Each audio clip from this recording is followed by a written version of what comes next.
Shalom saudara dikasihi Tuhan, berjumpa kembali. Firman Tuhan yang tertulis dalam Lukas 21 ayat 36. Berjaga-jagalah senantiasa sambil berdoa, supaya kamu beroleh kekuatan untuk luput dari semua yang akan terjadi itu, dan supaya kamu tahan berdiri di hadapan Anak Manusia. Beberapa waktu yang lalu, dunia menyaksikan kebakaran hebat yang melanda di Los Angeles, saudara. Api yang begitu dahsyat itu menghancurkan banyak rumah, harta benda, dan membawa ketakutan serta duka yang dalam bagi banyak orang. Dalam peristiwa ini kita diingatkan tentang betapa rapuhnya hidup manusia dan betapa cepatnya keadaan bisa berubah. Nah saudara yang dikasihi Tuhan, sebelum kejadian tersebut, ada beberapa orang atau hamba Tuhan yang mengingatkan, atau beberapa para penginjil yang berseru-seru agar semua orang berjaga-jaga. Ia mengingatkan bahwa kita harus selalu siap sedia, sebab kita tidak tahu apa yang akan terjadi di hari esok. Pesan ini seolah-olah menjadi peringatan bagi kita semua untuk kembali kepada Yesus sang sumber keselamatan. Saudara, berjaga-jaga dan berdoa. Kebakaran di Los Angeles mengingatkan kita bahwa dunia ini bersifat sementara, dan segala sesuatu di dalamnya bisa lenyap dalam sekejap, sama seperti api yang tidak memandang siapa orang kaya dan siapa orang miskin. Bencana atau ujian dalam hidup juga bisa datang kepada siapa saja. Oleh karena itu saudara, Yesus mengingatkan kita untuk selalu berjaga-jaga dan berdoa.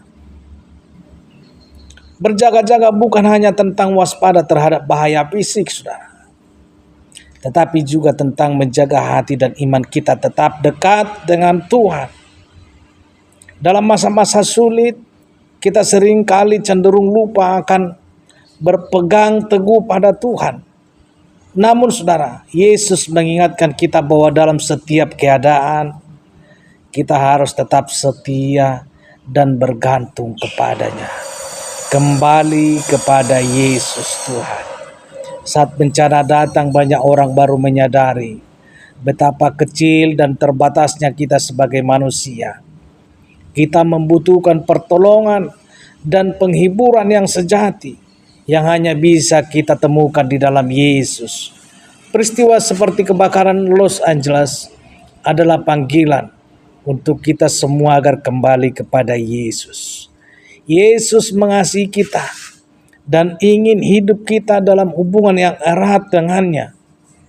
Dia ingin kita selalu siap, bukan hanya dalam menghadapi bencana fisik, tetapi juga dalam menghadapi kedatangannya yang kedua kali.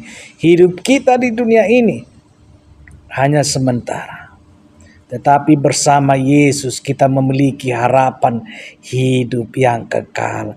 Dan yang menjadi kesimpulannya saudara, renungan ini mengajak kita untuk merenungkan kembali posisi kita di hadapan Tuhan. Sudahkah kita berjaga-jaga dan berdoa? Sudahkah kita kembali kepada Yesus dengan segenap hati dan pemikiran kita? Mari kita gunakan kesempatan ini untuk memperbaiki hubungan kita dengan Tuhan dan bersiap sedia menghadapi segala sesuatu dengan iman yang teguh di dalam Yesus Tuhan. Haleluya, Tuhan Yesus memberkati kita. Salam sehat, salam hebat. Ingat bahwa Yesus punya kuasa. Dia berkuasa di bumi dan di sorga. Dan firman yang berkata roh yang ada pada kita adalah roh yang lebih besar daripada roh-roh yang ada dalam dunia ini. Roh itu adalah roh Yesus sendiri. Oleh karena itu tetap berpengharapan, berharap dan berserah kepada Yesus Tuhan yang menjadi juru selamat kita. Haleluya. Tuhan Yesus memberkati. Amin.